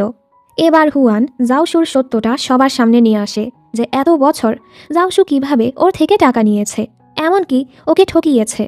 জাওশু বলতে থাকে এসব কথা মিথ্যে। তখনই হাইমিং ডিয়ানকে নিয়ে এখানে চলে আসে। ডিয়ান বলে, তাহলে 3 বছর আমার সাথে কী ছিল? এবার সবাই জেনে ফেলে জাওশু আসলে কেমন লোক। দুটো মেয়ের অনুভূতি নিয়ে খেলেছে, ওদের থেকে টাকা নিয়েছে। ছেঁচড়াটা সব কিছু হারিয়ে ডিয়ানের পায়ে পড়ে ক্ষমা চাইতে থাকে। তবে ডিয়ান ওকে কোনো সুযোগই দেয় না। অবশেষে ঝামেলা মিটল। ডিয়ান হুয়ান আর হাইমিংকে ধন্যবাদ বলে সত্যটা সামনে আনার জন্য। এখান থেকে এই 4 জন খাবার খেতে যায়। আজকের কাজ সফল হয়েছে, সবাই অনেক খুশি। ওরা খাবার দাবার খায়, কিছু গেম খেলে আর অনেক মজা করে। এখানে কিছু লোক গান গাইছিল। স্কুল লাইফ থেকেই ম্যাংম্যাংয়ের গান গাওয়ার খুবই শখ, এজন্য তিহানোকে বলে এখানে গান গাইতে। ম্যাংম্যাংও খুব সুন্দর একটা গান গায়। তিহান ওকেই দেখে যাচ্ছিল। একজন মিউজিক ডিরেক্টর এসব দেখতে পায় আর তিহানকে বলে, ও কি তোমার গার্লফ্রেন্ড? তিহান বলে, না না, আমরা ফ্রেন্ড। উনি একটা কার্ড দিয়ে বলে, তোমার ফ্রেন্ডকে বলো গানের শখ থাকলে আমার কাছে আসতে। তিহানও সেটা ম্যাংম্যাংকে দেয়, তুমি ব্যাপারটা দেখতে পারো। পরদিন হাইমিং আর হুয়ান একটা কাজে যায়। কাজ শেষে ওরা এখানে কিছুক্ষণ ঘোরাফেরাও করে। হাইমিং বলে, কিছুদিন পর আমি একটা বিজনেস ট্রিপে যাব, আমি চাই তুমিও আমার সাথে চলো। হুয়ানও এতে রাজি হয়ে যায়। এরপর হাইমিং হুয়ানের সাথে ওর বাড়িও আসে। মিকু বলে, আপু উনি কিন্তু শাওজুর থেকে অনেক হ্যান্ডসাম, মানে আমার বোনের পছন্দ বেটার হচ্ছে। হুয়ান ওকে চুপ করায়। এর মাঝে বাবাও এখানে চলে আসে। হুয়ান তো ওকে নিজের কলিগ হিসেবে পরিচয় করায়। বাবার কাছেও হাইমিংকে ভালো লাগে আর ওর সেই খাতিরদারি করে। হাইমিং চলে যাওয়ার পর হুয়ানের কাছে মেসেজ আসে যে হাইমিংয়ের অনুভূতি 68%-এ পৌঁছে গেছে। হুয়ান তো প্রথমে খুশি হয় যে জলদি ওর দুনিয়ায় ফিরতে পারবে, তবে ওর মনটা খারাপও হয়। পরের দৃশ্যে ওরা দুজন বিজনেস ট্রিপে যায়। কাজের জন্য ওদেরকে এখানে আরও কিছুদিন থাকতে হবে, ফলে ওরা একসাথে ঘোরাফেরা করার সময়ও পায়। ওরা একটা ফ্লাওয়ার শপে যায় যেখানে কাপলদের জন্য অফার চলছিল, এজন্য হুয়ান জলদি কাপল সাজার নাটক করে। হুয়ান তো এখানে খুবই খুশি ছিল, যা দেখে হাইমিংও খুশি। এরপর ওরা অন্য একটা জায়গায় যায়, সেখানে ওরা কিছু ছবি টবি তোলে, ভালো সময় কাটায়। ওরা এখানে একসাথে ফিশিংও করে। যদিও হাইমিং পানিতে ভয় পায়, হুয়ানের জন্য ও হুয়ানের পাশেই থাকে। এমনকি হুয়ানের জন্য রান্নাও করে। হুয়ানের তো অনেক ভালো লাগে, আর যে সকল ছেলেরা রান্না জানে মেয়েরা তো তাদেরকে একটু বেশি পছন্দ করে। এরপর হুয়ান ওদের আজকের ছবিগুলো দেখতে ভেতরে যায়। এ সময় হাইমিং বাহানা করে বাহিরে যায়। আসলে ও এখানে হুয়ানকে প্রপোজ করার প্ল্যান করেছে। অ্যাসিস্ট্যান্ট তো এখানে আসেনি, এজন্য ও নিজেই সব কিছু সাজাতে থাকে। হুয়ান ছবিগুলোর মাঝে খেয়াল করে হাইমিং এমনভাবে ছবি তুলেছে যেটা একসাথে করলে মনে হচ্ছে দুজন একসাথেই বসে আছে। হুয়ান হাসে, বোকা কোথাকার, বললেই তো হতো আমার সাথে ছবি তুলতে চাও। কিছুক্ষণ পর হুয়ান বাহিরে আসলে এসব কিছু দেখে অবাক। হাইমিং ওকে প্রপোজ করতে চাচ্ছিল, কিন্তু ও কিছু বলার আগেই এখানের লাইট চলে যায়। সাহস করে আবারও বলতে যায়, তখনই এখানে আরেকটা কাপল প্রপোজ করে দেয়। বেচারার তো মনটাই খারাপ হয়ে যায়। আবারও কিছু বলতে যাচ্ছিল, তখনই ওর অ্যাসিস্ট্যান্ট কল করে বলে, বস সব কিছু সুন্দর করে হয়েছে তো? হাইমিংয়ের তো খুবই রাগ হয়। বেচারার আর প্রপোজ করা হলো না। কাজের কারণে আজ রাতেই ওদের ফিরতে হয়। দুজনই খুবই অকওয়ার্ড ফিল করছিল। এরপর হাইমিং ওকে বাড়ি ছেড়ে চলে যায়। হুয়ানের কাছে মেসেজ আসে, হাইমিংয়ের অনুভূতি বেড়েই যাচ্ছে। তখনই হাইমিং দৌড়ে ওর কাছে চলে আসে আর বলে দেয়, আজ আমি তোমাকে প্রপোজ করতে চেয়েছিলাম, কিন্তু সব কিছু গড়বড় হয়ে গেছে। তবে আমি আর নিজের অনুভূতি লুকাতে পারবো না, আমি তোমাকে পছন্দ করি। এই বলেই কিস করে দেয়। হুয়ান তো অবাক, আরও লজ্জা পেয়ে দৌড় মারে। প্রথমে তো হুয়ান নিজের দুনিয়ায় ফিরে যাওয়ার জন্য হাইমিংয়ের ক্লোজ হচ্ছিল, কিন্তু এখন ও সত্যি সত্যি হাইমিংকে ভালোবেসে ফেলেছে। ও চাচ্ছিল না হাইমিংয়ের থেকে দূরে যেতে। যখনই হাইমিংয়ের অনুভূতি 100%-এ পৌঁছাবে আর ওকে প্রপোজ করবে, তখনই হুয়ান আসল দুনিয়ায় ফিরে যাবে। এ কারণে পরদিন থেকে হুয়ান হাইমিংকে এড়িয়ে চলতে থাকে। হাইমিং তো কিছুই বুঝতে পারে না ও এমনটা কেন করছে। বেচারা তো ইন্টারনেটে সার্চও করে মেয়েরা এমনটা কেন করে। ও তো পাগলই হয়ে যাচ্ছিল। দেন ভাবে মেয়েকে পটানোর আগে তার পরিবারকে পটানো লাগবে। এজন্য পরদিনই হাইমিং হুয়ানের ছোট বোনের সাথে কথা বলে। মিকু ওর স্কুল বদলাতে চাচ্ছিল, এর জন্য যাবতীয় সকল কাজ হাইমিং করে দেয়। এক প্রতিবেশী আন্টি হুয়ানকে বলে, তোমার বয়ফ্রেন্ড তো খুবই হ্যান্ডসাম, তোমাদের বিয়েতে আমাকে ইনভাইট করো। হুয়ান তো লজ্জা পেয়ে যায়, হাইমিং তো অনেক খুশি। এখান থেকে ওরা সবাই মিলে ঘুরতে যায়, ওরা খুবই মজা করে। হাইমিংয়ের বাবা এতটা স্ট্রিক্ট ছিল, ও কখনোই এমন লাইফ উপভোগ করেনি। হুয়ান আর মিকু মিলে হাইমিংকে অনেক মজার মজার খাবার খাওয়ায়। হাইমিং ওদের সাথে খুবই ভালো সময় কাটায়। এত কিছুর পরও হুয়ান হাইমিংকে এড়িয়ে চলছিল। এজন্য এবার হাইমিং একটা চাল চালে। পরদিন ও অফিসে আসে না। হুয়ান অ্যাসিস্ট্যান্টকে জিজ্ঞেস করে হাইমিং কোথায়। অ্যাসিস্ট্যান্ট বলে, বসের শরীরটা অনেক খারাপ, ওনার বাবা মা বিদেশে গিয়েছে, এর উপর কাজের লোকেরাও ছুটিতে, বেচারার খেয়াল রাখার মতো কেউ নেই। হুয়ানের তো খুবই চিন্তা হয় আর জলদি হাইমিংয়ের বাড়ি আসে। আমরা দেখি হাইমিং তো পুরো সুস্থ।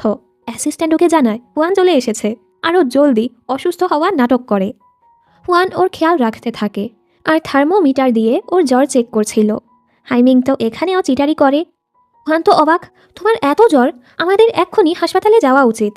হাইমিং যেতে চাচ্ছিল না, তবে হুয়ান জোর করে ওকে নিয়ে যাচ্ছিল। হাসপাতালে ঢোকার আগে জ্বরটা আবারও চেক করে। এবার তো হাইমিং চিটারি করতে পারে না। হুয়ান দেখে ওর তো কোনো জ্বরই নেই। হুয়ান বলে, তুমি কাজে ফাঁকি দেওয়ার জন্য বাহানা করছো, তুমি চাইলে এমনিতেও ছুটি নিতে পারো। হাইমিং ভাবে ও কখন বুঝবে আমি ওর সাথে সময় কাটাতে চাচ্ছি। এর মাঝে ওদের গাড়িটা নষ্ট হয়ে যায়। হাইমিং গাড়িটা চেক করতে গেলে এখানে বৃষ্টি শুরু হয়ে যায়। আর এবার তো বৃষ্টিতে ভেজার ফলে সত্যি সত্যি হাইমিংয়ের জ্বর চলে আসে। হুয়ান ওর খেয়াল রাখছিল, এতেই ও খুশি। যাক, এই বাহানায় হুয়ান তো আমার কাছে আছে। হুয়ান যখন চলে যেতে চায়, হাইমিং ওকে আটকে বলে, রাতে কে আমার খেয়াল রাখবে? আমি যদি আরও বেশি অসুস্থ হয়ে যাই তখন কি হবে আমার? হুয়ান বলে, আমি কোথায় থাকবো? ও বলে, গেস্ট রুমে থাকবে। হুয়ান বলে, আমি তো কাপড় আনিনি। ও বলে, আমারটা পরো। ও তো যেভাবেই হোক হুয়ানকে রাখতে চাচ্ছিল, এজন্য হুয়ানও রাজি হয়। হুয়ান ম্যাংম্যাংকে কল করে বলে আজ বাসায় যাবে না। ম্যাংম্যাং ছিল দিহানের সাথে। অ্যাক্সিডেন্টালি ওরা দুজনই দেখে ফেলে। স্কুলে থাকার সময় ওরা দুজন দুজনকে যে উপহার দিয়েছিল, দুজনই সেটা সামলে রেখে দিয়েছে। বোঝাই যায় দুজন দুজনকে অনেক ভালোবাসে। এখানে গেম থেকে হুয়ানকে টাস্ক দেয়া হয়, 5 মিনিটের মাঝেই হিরোর সাথে পিন টু ওয়ালের সিনটা করতে হবে। হুয়ান বলে, তুমি তো খুবই খারাপ, আমাকে শুধু এমব্রেসই করতে পারো। গেম তো ওর কোনো কথাই শুনে না। বেচারি জলদি হাইমিংয়ের কাছে যায় আর বাহানা করে ওকে দাঁড় করানোর চেষ্টা করে। অনেক কষ্ট করে ওকে দাঁড়ও করায় আর কোনোভাবে টাস্ক কমপ্লিট করে। এতটা কাছাকাছি এসে দুজনই নার্ভাস হয়ে যায়। হুয়ান তো লজ্জায় আবারও পালায়। রাতের বেলা হুয়ানের মনে হচ্ছিল কেউ ঘরে ঢুকেছে। আসলে তো উনি হাইমিংয়ের মেড ছিল। হাইমিং তো হুয়ানকে রাখার জন্য জলদি জলদি মেডকে চলে যেতে বলেছিল। এর ফলে উনি নিজের জিনিসপত্রও নিতে পারেনি, সেগুলোই নিতে এসেছে। এবার তো হাইমিংয়ের মিথ্যেটা হুয়ান ধরে ফেলে। বেচারা তো লজ্জায় মরেই যাচ্ছিল। তবে ওর জ্বর অনেক বেড়ে যায়, তাই হুয়ান সারা রাত ওর খেয়াল রাখে। আর কখন যে এখানে ঘুমিয়ে পড়েছে টেরও পায় না। সকালে হাইমিং ওকে এভাবে দেখে খুশি হয়। হুয়ান জাগতেই ও জলদি ঘুমের নাটক করে, আর হুয়ান তো নিজেকে এভাবে দেখে জলদি পালায়। এর উপর গেম থেকে ওকে আরেকটা দুষ্টু টাস্ক দেয়া হয়, আগামী 24 ঘন্টার মাঝেই তোমাকে হিরোর শার্ট ছিঁড়তে হবে। এই শুনে তো হুয়ান রেগে যায়, কিন্তু শাস্তি থেকে বাঁচার জন্য বেচারিকে সেটা করতেই হবে। ও তো বাহানায় বাহানায় হাইমিংয়ের শার্ট ছেঁড়ার চেষ্টা করে, তবে একবারও সফল হয় না। ওর উপর পানি ফেলার চেষ্টা করে, আরও কত কিছু যে করে। হাইমিং অবাক, ও এমনটা কেন করছে। গেম থেকে ওকে ওয়ার্নিং দেয়া হয়, তুমি এবার চালাকি করতে পারবে না। টাস্ক পূরণ না করলে হিরোর 3 দিন ধরে অনেক জ্বর থাকবে। হাইমিংয়ের কষ্ট হবে, ও এটা কিভাবে সহ্য করবে। এজন্য রাতে হাইমিং ঘুমালে এবার হুয়ান ওর কাছে গিয়ে টাস্কটা পূরণ করে ফেলে। কিন্তু এতক্ষণে হাইমিং জেগে গেছে আর ওকে কাছে টেনে কিস করতেই যাচ্ছিল। হুয়ান তো ঘাবড়ে ওর মুখে হাত রাখে। তবে এবার আর কে হাইমিংকে আটকায়। ও হুয়ানের হাত সরিয়ে সুন্দর করে ওকে কিস করে।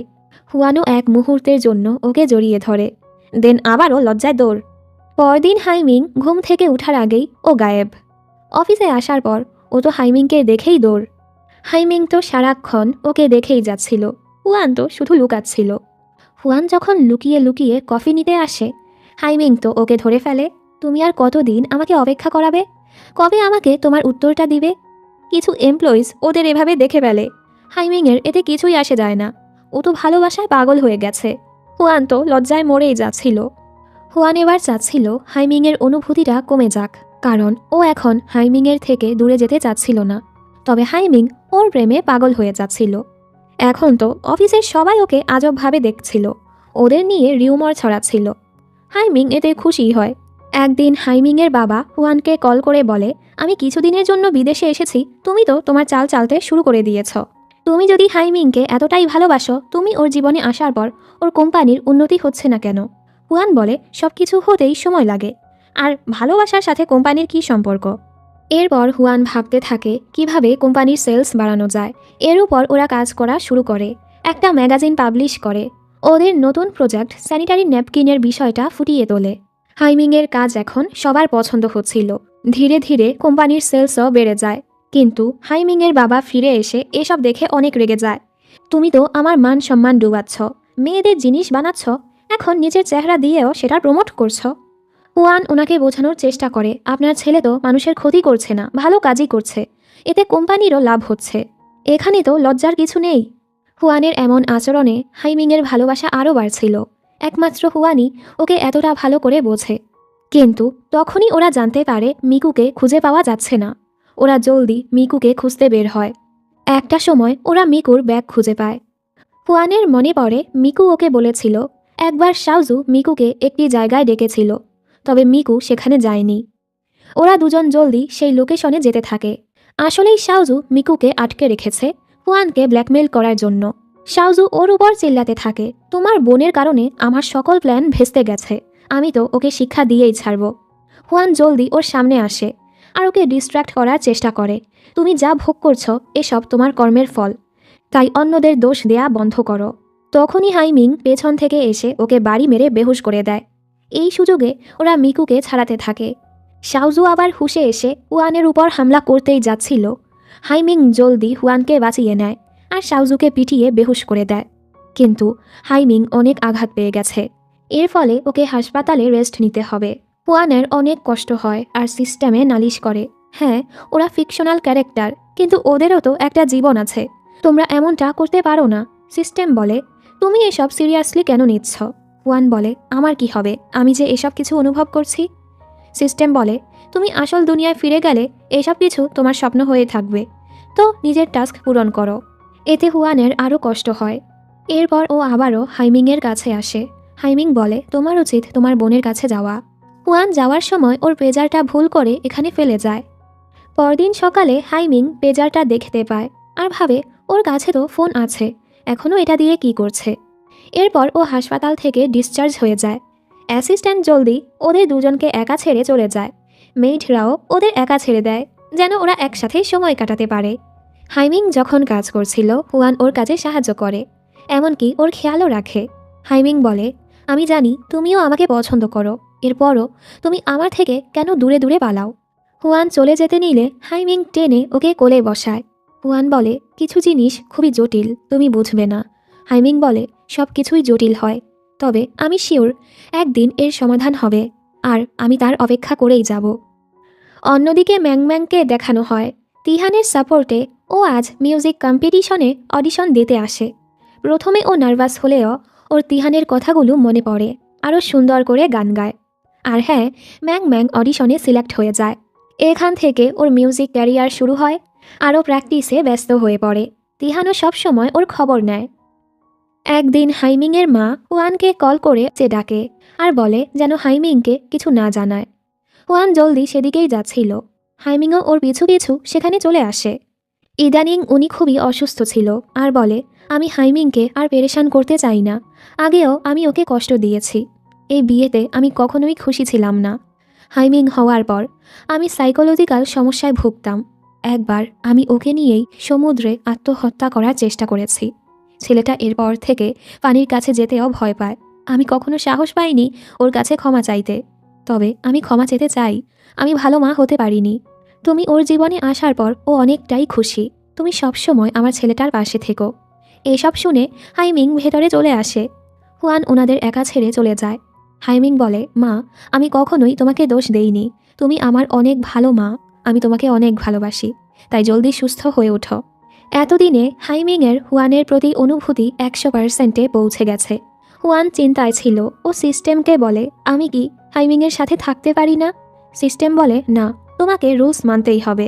2000 সাল হতেই তোমাকে তোমার দুনিয়ায় ফিরে যেতে হবে, আর না হয় নোবেলের দুনিয়া ধ্বংস হয়ে যাবে। হুয়ানের কষ্ট হয় আর বলে, তাহলে আমাকে নিউ ইয়ার পর্যন্তই সময় দাও। সিস্টেমও এতে রাজি হয়। হুয়ান আর এক মুহূর্তও নষ্ট করতে চাচ্ছিল না। ও সোজা হাইমিংয়ের কাছে চলে আসে।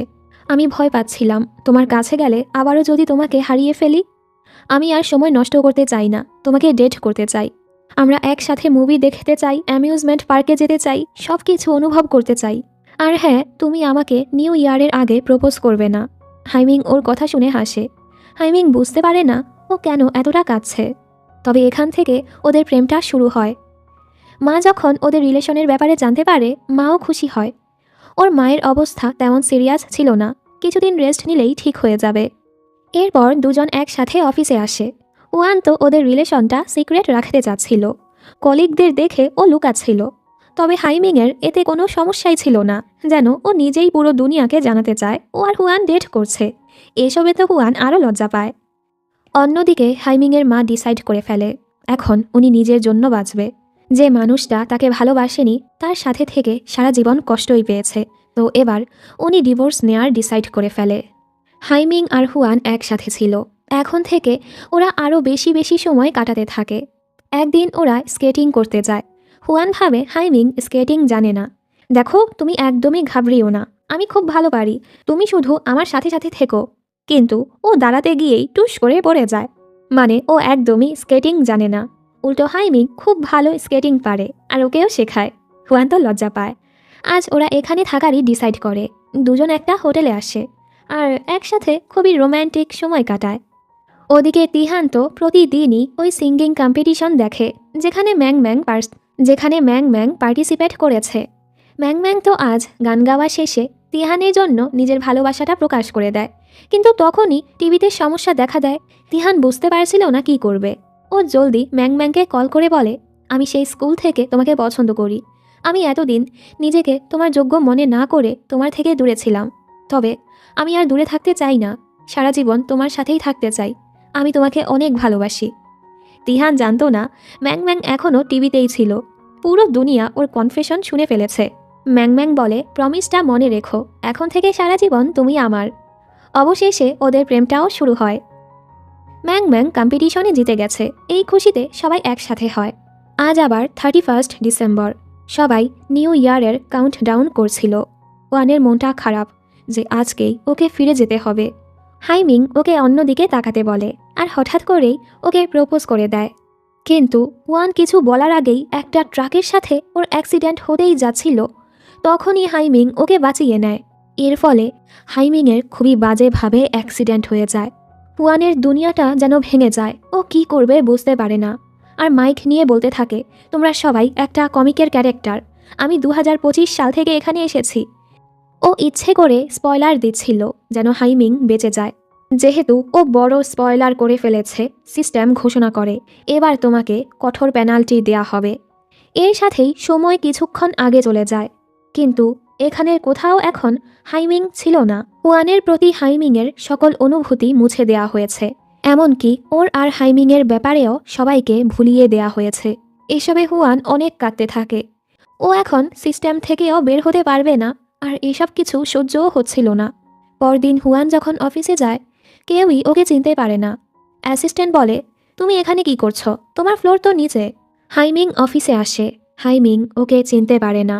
হুয়ানের মনটা ভেঙে চুরমার হয়ে যায়। ও কোনোভাবে আবারও উপরের ডিপার্টমেন্টে চলে আসে আর ভাবে, একবার যখন হাইমিং আমাকে ভালোবেসেছে, তো আমি আবারও এসব কিছু করতে পারবো। এরপর থেকে ওয়ান অনেকভাবে হাইমিংকে ওর ব্যাপারে মনে করানোর চেষ্টা করে। এর মাঝে ওদের কোম্পানিতে একটা সমস্যা হয়। কয়েকজন ওদের প্রোডাক্ট নিয়ে কমপ্লেন করছিল, প্রোডাক্টের কোয়ালিটি খুবই বাজে। সেগুলো ইউজ করে সমস্যাও দেখা দিয়েছে। হুয়ান জানতো হাইমিং কখনোই কোয়ালিটি নিয়ে কম্প্রোমাইজ করবে না। এজন্য হুয়ান সত্যটা বের করতে ফ্যাক্টরিতে যায় আর জানতে পারে কিছু এমপ্লয়ি অন্য কোম্পানির সাথে মিলে প্রোডাক্টে গড়বড় করছে। হুয়ান সেটার ছবি তুলে নেয়। একজন ওকে দেখে ফেলে আর ওর উপর হামলা করতেই যাচ্ছিল, তখনই হাইমিং পুলিশ নিয়ে এখানে চলে আসে। এসবের ফলে হাইমিংয়ের মনে আবারও ওর জন্য রেসপেক্ট তৈরি হয়। আর হুয়ান তো প্রতিনিয়ত চেষ্টা চালিয়েই যাচ্ছিল ওর যেন সব কিছু মনে পড়ে। হুয়ান হাইমিংকে ওদের পছন্দের খাবারটা এনে দেয়, কফি এনে দেয়। হাইমিং অবাক হয়, ও কিভাবে আমাকে এতটা ভালো করে চেনে। ওর তো কিছুই মনে পড়ে না, তবে ওর মনে হচ্ছিল ও কিছু ভুলে গেছে। কিছুদিন পর বিজনেস ট্রিপে আবারও ওরা ওই জায়গায় যায় যেখানে একবার হাইমিং ওকে প্রপোজ করার চেষ্টা করেছিল। হাইমিংয়ের মনে হচ্ছিল ও এখানে আগেও এসেছে, কিন্তু কার সাথে এসেছে সেটা মনে পড়ছিল না। এসব কষ্টে ওয়ান ড্রিঙ্ক করছিল আর সিস্টেমের উপর চিল্লাচ্ছিল। আবার ভাবে, যাক ভালোই হয়েছে, হাইমিংয়ের মনে এখন আর আমি নেই, তো আমি এখন সবসময় এখানে থাকতে পারবো, দূর থেকে ওকে দেখতে পারবো। এর মাঝে এখানে হাইমিং চলে আসে আর বলে, তুমি কাঁদছো কেন? ওয়ান বলে, কারণ আমার কাঁদতে ভালো লাগে, আমি কান্না করতে খুবই পছন্দ করি। হাইমিং তো বোকা হয়ে যায়। অন্যদিকে ম্যাং ম্যাং আর তিহানকে দেখি।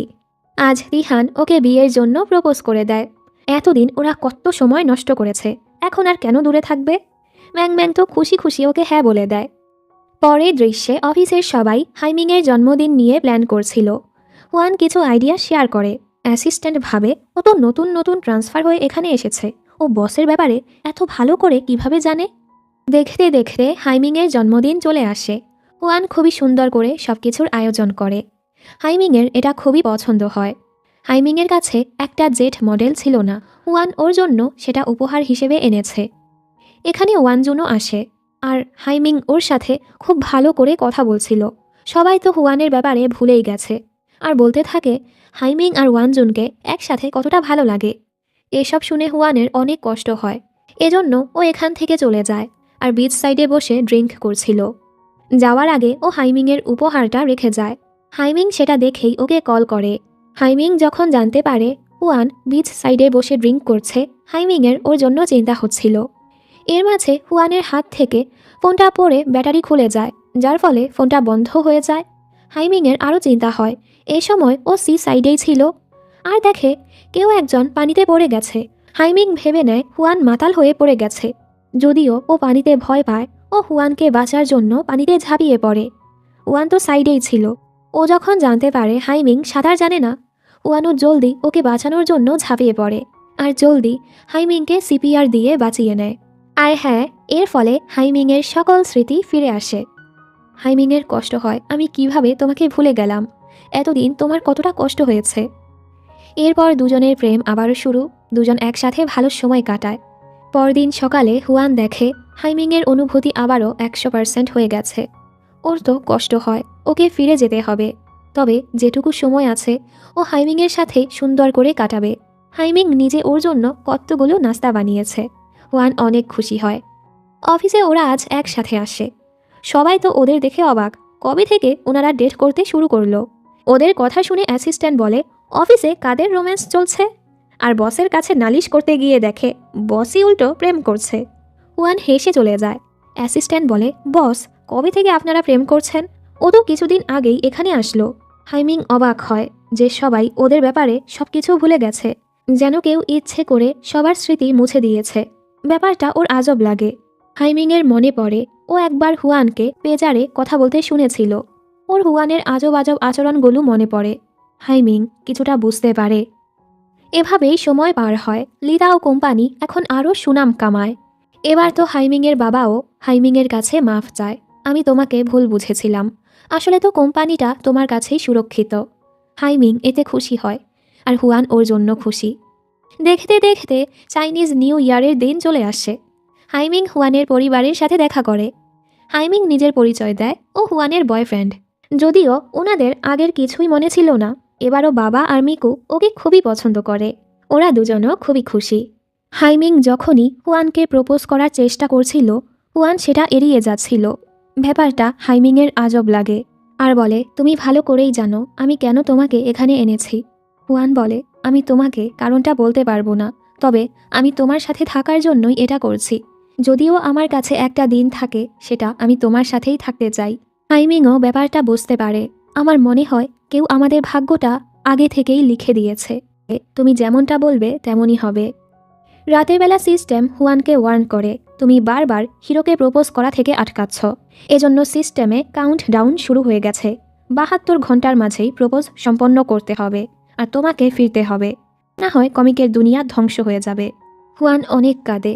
ও হাইমিংয়ের কাছে গিয়ে বলে, তুমি আমাকে প্রপোজ করতে পারো, তবে 72 ঘন্টা পর।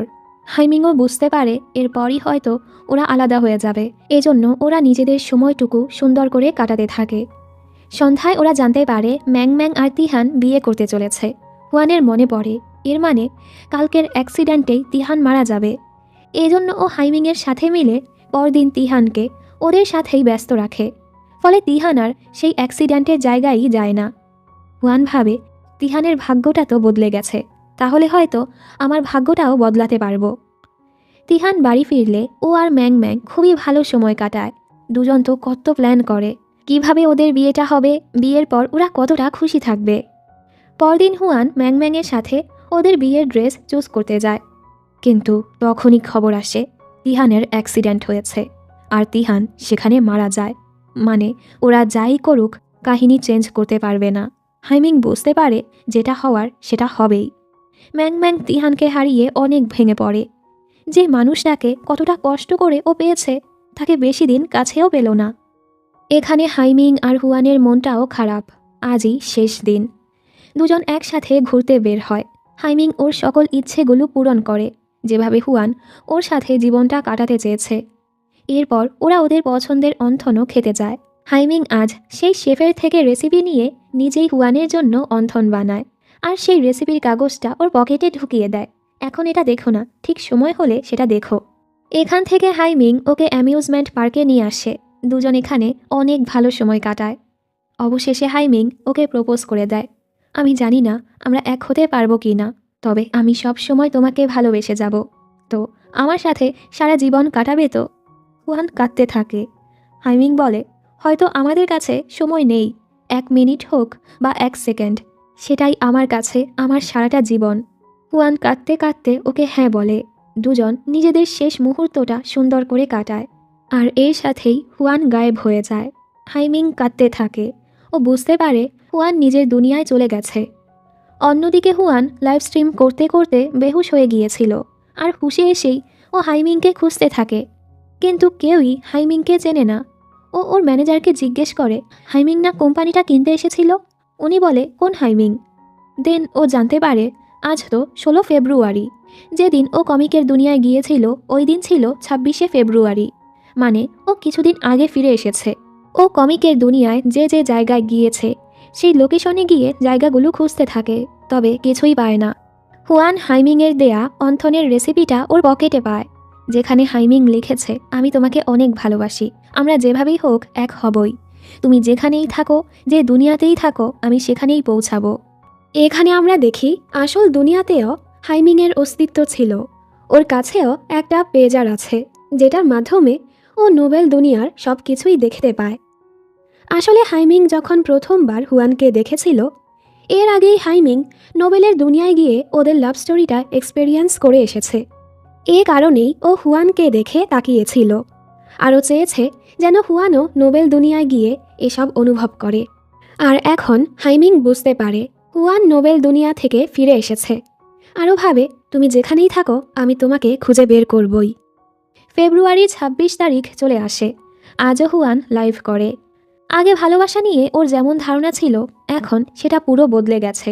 হুয়ান বুঝতে পারে আসলে মানুষ যখন কাউকে ভালোবাসে তার জন্য সব কিছুই করতে পারে। একটু পর ওর কাছে একটা পার্সেল আসে। ভেতরে একটা জেট মডেল ছিল, আর সেখানে হাইমিংয়ের ঠিকানা দেয়া ছিল। ও জলদি সেদিকে যেতে থাকে। তখনই ও এখানে অ্যাসিস্ট্যান্টকে দেখতে পায়। এমনকি ম্যাং ম্যাং আর তিহানকেও দেখে, যারা একসাথে খুবই খুশি ছিল। মানে এই দুনিয়ায়ও ওদের অস্তিত্ব ছিল, তবে ওরা হুয়ানকে চিনতে পারে না। হুয়ান খুশি হয় আর জলদি সেই মিউজিয়ামে পৌঁছায়। ও দেখে ও যেই জেট মডেলটা হাইমিংকে উপহার দিয়েছে সেটা এখানে আছে। এমনকি কমিক দুনিয়ায় ও যেটাতে কালার করেছিল সেটাও এখানে আছে। তখনই এখানে হাইমিং চলে আসে। অনেক দিন পর ওদের দেখা হয়েছে। দুজন দুজনকে দেখেই জড়িয়ে ধরে, কতটা মিস করেছে। তখনই সেই পুরনো কমিকের এন্ডিং নিজে নিজেই চেঞ্জ হয়ে যায়। যে হিরো হিরোইন অবশেষে এক হয়েছে, তারা একসাথে সারা জীবন খুশি থাকবে। আর এই হ্যাপি এন্ডিংয়ের সাথে গল্পটি এখানেই শেষ হয়ে যায়।